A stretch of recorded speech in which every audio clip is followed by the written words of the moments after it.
Буквально вчера был апелляционный суд, на котором продлили содержание под стражей Рустема Исмаилова на 3 месяца до 11 марта 2017 года. Мы считаем, что это вопиющая несправедливость, потому что нет ни одного факта, ни одного основания, который доказывал бы причастность моего зятя к терроризму. Мы мусульмане, альхамдулилля, мы соблюдающие мусульмане. Мы читаем намаз пятикратный, посещаем молитву пятикратную, держим ураза, общаемся с такими же, как мы, мусульманами. Это не говорит о том, что мы террористы. Сегодня, находясь под стражей, мой зять обвиняется в причастности к терроризму, который не имеет никакого основания. Мы считаем, что это вопиющая несправедливость.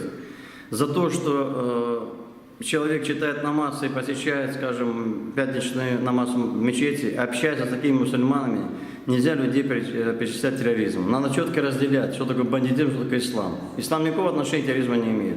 И мой зять тем более.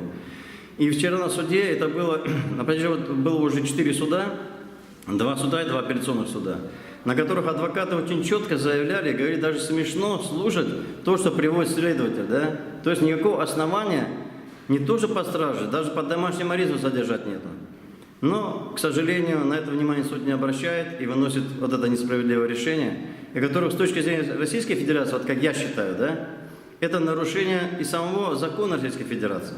Вопреки всему, они выносят такое несправедливое решение.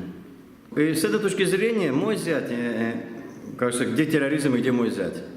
То есть он является не террористом, это раз. Никогда ни в каких террористических организациях он не состоял. И тем более, что ислам никак не связан с терроризмом.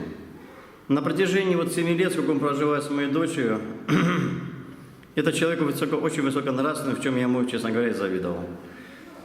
От него никогда грубого слова не услышишь, тем более разговор даже на высоких тонах. И поэтому осуждать и говорить о том, что он террорист, это вообще неправомерно, несправедливо.